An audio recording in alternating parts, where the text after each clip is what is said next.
A good practice tool. You have seen me in certain situations, even in games, when I step to the free throw line and I'm just joking around, I may shoot a free throw with my eyes closed. Well, the purpose that I shoot with my eyes closed is that I want to believe in the fundamentals that I've been taught or I've been practicing.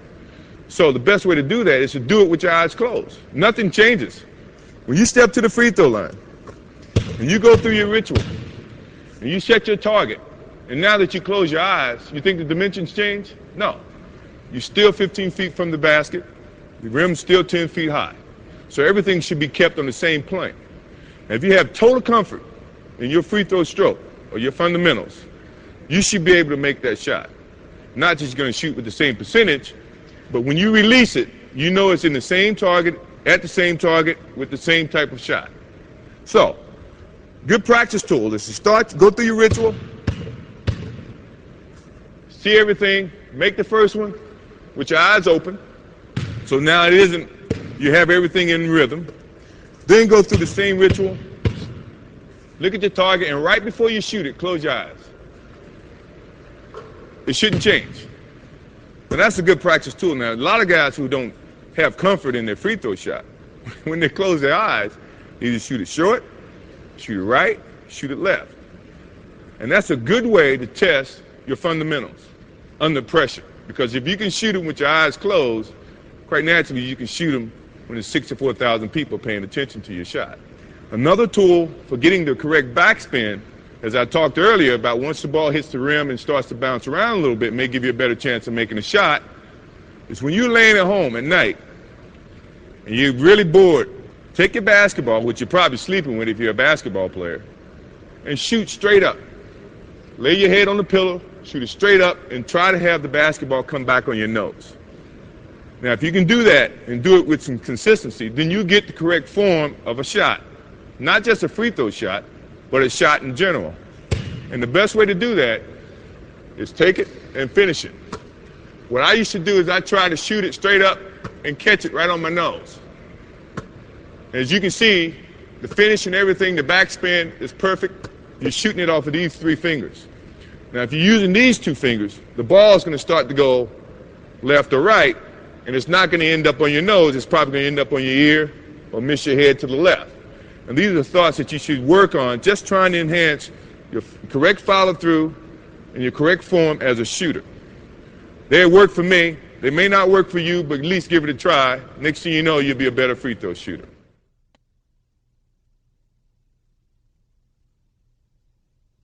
My shooting improved mainly because defenders started to play me differently.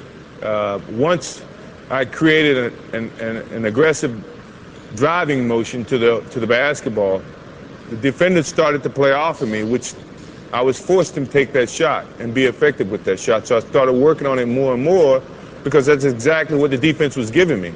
So as an offensive player, sometimes you have to revert back to just taking what the defense is going to give you. You don't always have to force the issue. The defense is going to give you some weak points or some points that you have to attack. And when those points show up, you should attack. And you should attack with confidence that you can, force them to do other things. If the defense is going to give me an offensive shot or jump shot, I should take that shot and force the defense to come out and play them a little bit closer, which opens up other options from an offensive standpoint.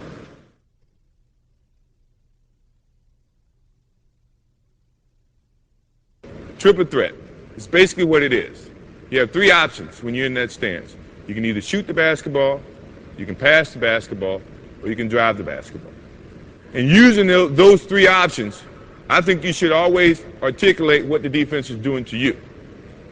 And 3 moves that I try to utilize, and you've seen me use in the years that I played, and I think are very valuable to me, is to attack the defense based on his stance. If I'm attacking, I'm going to use a jab step. And a jab step is a quick step to get the defense to react.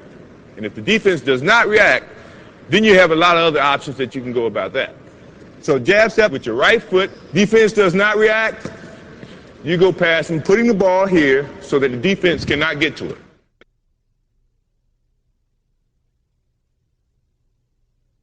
Now the second move of that triple threat situation is called a crossover. And the crossover is strictly just a change of direction. And let me show you exactly the way it should be done. In protecting the basketball, and you're jabbing with your right foot, and the defense sometimes react that way, and you want to change your direction, this is what most of the people do that's going to get called for traveling. In jabbing with this right foot, they get so quick, they go this way by moving their left foot, which is your pivot foot. That is traveling in any league. So the correct way to do it is when you jab, now you're going to pick up the same foot that you jabbed with and change directions. And in putting the ball down, good defensive players, if you put the ball out here, have long enough arms. Scottie Pippen, for one, can slap it. Your momentum is going this way and the ball is going that way. Good way to correct that is when you jab, now you change. If you put the ball here, you got protection from your right leg. Your hand should be here protecting the basketball anyway. So now the only way the defense can get to that ball is to go through your arms, go through your legs. 9 times out of 10, it's going to be a foul. I say 9 times out of 10 because I could get away with it. But I don't play anymore, so you don't have to worry about that. So, jab step, change the direction this way, putting the ball inside your legs. Now, the good thing about an offensive player is you got to be able to go both ways. If you go one way, now you're limiting your options. The defense is going to read that, and then they become more, I guess, have the advantage to try to limit your options. As an offensive player, you never want to limit your options. So when you're working on that move to do it this way, also do it that way.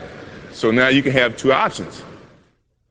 If my man is taking a defensive stance, the thing that I'm looking at right now is he's playing parallel. So now he's playing me to go either way, which is good. Which and also, to me, means all I have to do is give him a nice little fake this way. He's going to think and feel that that's the way I'm going. My change of direction is a little bit better to use when you see a guy with the parallel stance. Mainly because he doesn't know where you're going. So now you have so many options, you just try to use as many options as you can. Now, if he had his right foot forward, that to me is saying, now he wants you to go this way. The last thing I want to do is go where the defense wants me to go. I want to go opposite. So this is when now he takes his step that way. To change of direction means he's got to pick up this foot and open, then slide to keep up to you as an offensive player. That takes more time than you taking that crossover and driving to the hole. So you have the advantage in that sense. Now, if he has his other foot up, this is what I was telling you about being able to go both ways. Now you can do the same thing and attack it this way. You see what I mean? So now he can't limit your options. So you should look, before you take your stance, look how the defense is playing you, and then decide which is your pivot foot, your right foot or your left foot, and then attack it.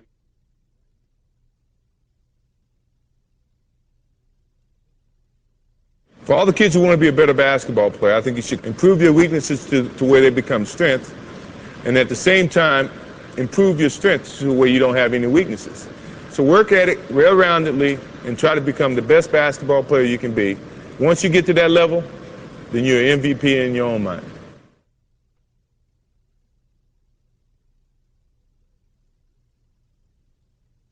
The third part of that triple threat situation involves the shot, fake shot, and a little bit of the crossover as well as the drive to the basketball hole. So, and that is, when you jab, the defense does not react, or it does react. It takes a step back.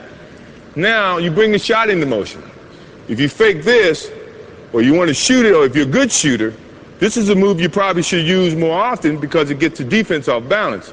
If you jab, now you come up for the shot, 9 times out of 10, if you're a good shooter, the defense is going to come this way.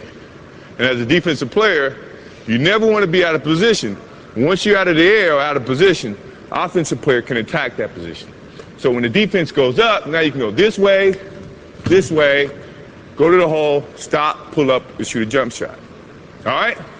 If you're a good shooter, Glenn Rice, if you fake the shot or you jab, now he doesn't react or he does react, take a step back, now it opens you up for the shot.